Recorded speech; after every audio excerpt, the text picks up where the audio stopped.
read voraciously. I mean, he obviously did a lot more when he was at Cambridge. I don't think he always stayed there as often. Yeah. I think he was travelling around quite a bit. But we know that he read voraciously. Okay.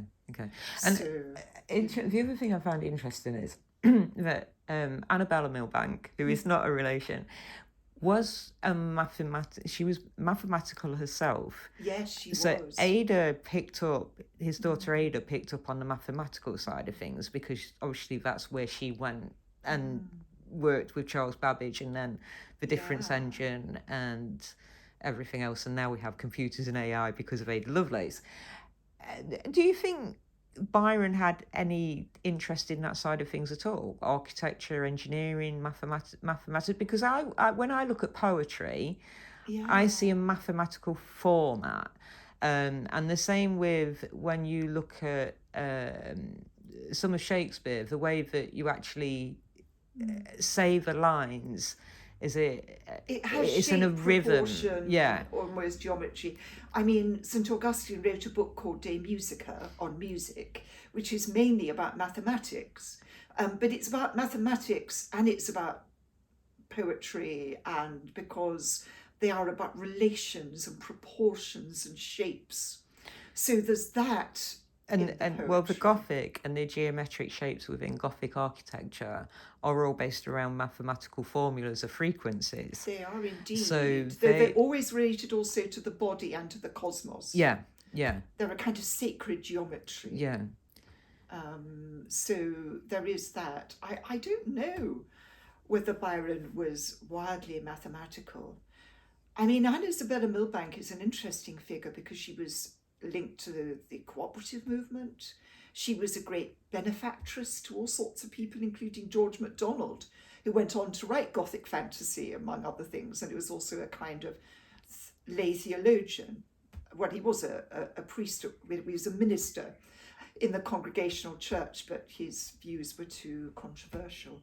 But so she's quite an interesting figure. And especially for that time period as well. I mean, it's still quite difficult in the STEM, science, technology, engineering, math, and the STEAM, which is science, technology, engineering, art and math.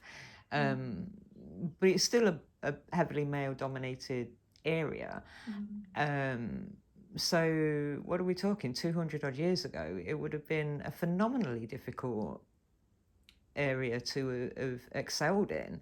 Yeah, and obviously Ada was well educated, and was encouraged. Yeah. It was probably easier if you were an aristocrat. I mean, you go back to the 17th century and a figure like Margaret Cavendish, or I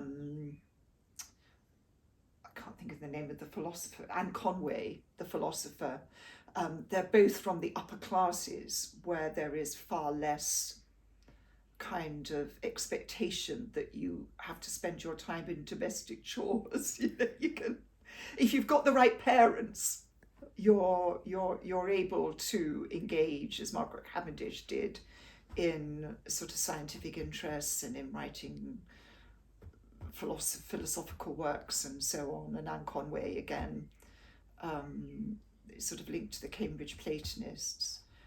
It's easier if you're that class. Access to literature, books. You've got a library. Mentors, yeah. I mean, there were sort of very many of them who won't have been encouraged in this and would have had to spend their time sewing a fine seam. But I think we can assume that Ada had quite an enlightened upbringing. Yeah. But she seemed to be quite tenacious, because she's not the kind of person that seems to have given up easily, and I like that stubborn, tenacious attitude of, no, I am just going to continue in my line of questioning and my line of thought, and I'm just going to go for it. And just imagine where we'd be without her. I know, but it was interesting that she chose to be buried with her father. Yeah. Interesting. I mean, do you have any thoughts on that? I don't know. I don't know enough about the reasons for this, but they're all there.